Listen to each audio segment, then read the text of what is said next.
рафоат имрӯз ба як коре даст зад ва бинед ки мардум барои ин кори рафоат чиҳо гуфта истодаанд. Оё ин кори рафоат дуруст буд ё ин ки не? дӯстони азиз, аз шумо хоҳиш мекунам барои дидани видео каме вақт ҷудо кунед ва ҳатман ман ҳамон сабтро мегузорам ва шумо низ бинед ва огоҳ бошед. Ассалому алайкум тамошобинони азиз ва ҳаводорони шабакаи Корвони Умр. аз шумо хоҳиш мекунам дар зери видео агар маълум нашавад якта лайкча гузорен ва фикрҳои худро камтарак нависед дар комментария то шуто дигарро ҳам огоҳ шаванд ва фикрҳои худшонро бинависанд. оё ин кори рафоат дуруст буд ё ин ки не? пас омода бошед, мо ҳатман дар ин бора бар шумо маълумот хоҳем дод.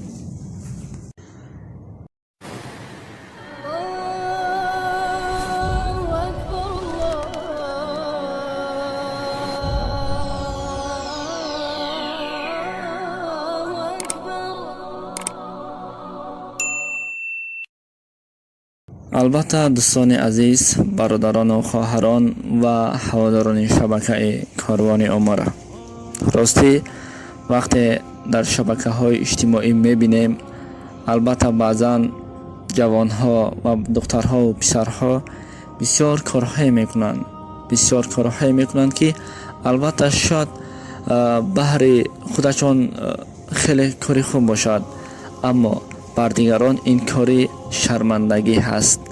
ва аз ҷумла барои ҳамин дӯстони азиз рафоатро ман дар як клиби Дон Жуан яъне ки Дӯстмурод дида будам ва баъдан дар ин бора хостам маълумот гирам. вақте дар шабакаҳои иҷтимоӣ дохил шудам, албатта ростӣ ман не рафоатро мешиносам хуб ва намедонам ки кӣ ҳаст чӣ ҳаст, аммо имрӯз як наворашро дар фейсбук дидам ва гуфтанд ки рафоат дар ҳақиқат чунин будааст, яъне ки хеле ки дар экран дида истодаед чунин будааст ва боз якчанд суратҳоро дар аблашкаи ҳамин видео мондааст. дӯстони азиз ва бародароне ки нисбати ҳамин суханҳо шумо боз фикрҳои худро дуру дароз мекунед, аз шумо хоҳиш мекунам рафоат чӣ коре мекунад намекунад, ин ба зарари худаш аст. кори хуб бошад ба фоидааш, агар кори бад бошад ба зарари ҷони худаш аст ки фардо худаш ҷавоб медиҳад. аммо сабаби чунин видео кардани ман шумо огоҳ шавед гуфтам, то ин ки рафоат ҳам як духтари тоҷик аст. чизе ки хоҳад мекунад. бо гуфтани мову шумо инҳо аз ин кор даст намекашанд. яъне ки мо наметавонем ки духтароне ки дар сомонаҳои иҷтимоӣ айнан тиктоку инстаграм онҳоро барои худ ҷалб карда гирифтагӣ ҳаст ва барои тиктоку инстаграм чӣ корҳое кардастанд, мо наметавонем ки онҳоро мақсад гӯем аз ин кор даст бикаш.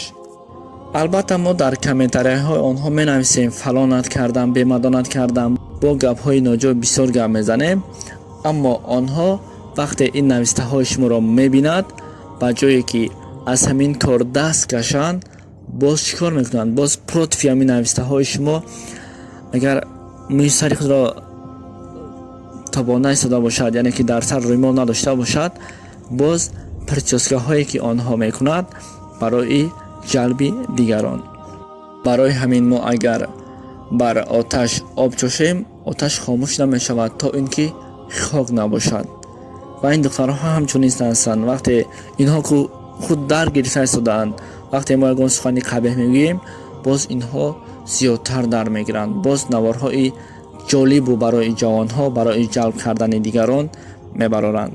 ва барои ҳамин дӯстони азиз аз шумо хоҳиш мекунам нисбати чунин видеоҳо худро саргарон накунед ва илоҷаш бошад мақсад ин хел шуд он хел шуд нагӯед. зеро ман медонам бисёр корҳои мо низ хато ҳаст, аммо бехато танҳо парвардигор аст.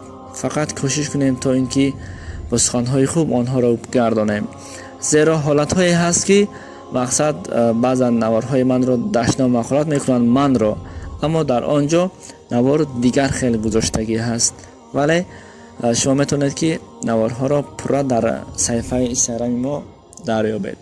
худо ёру мададгори шумо бошад то суҳбатҳо ва то наворҳои оянда.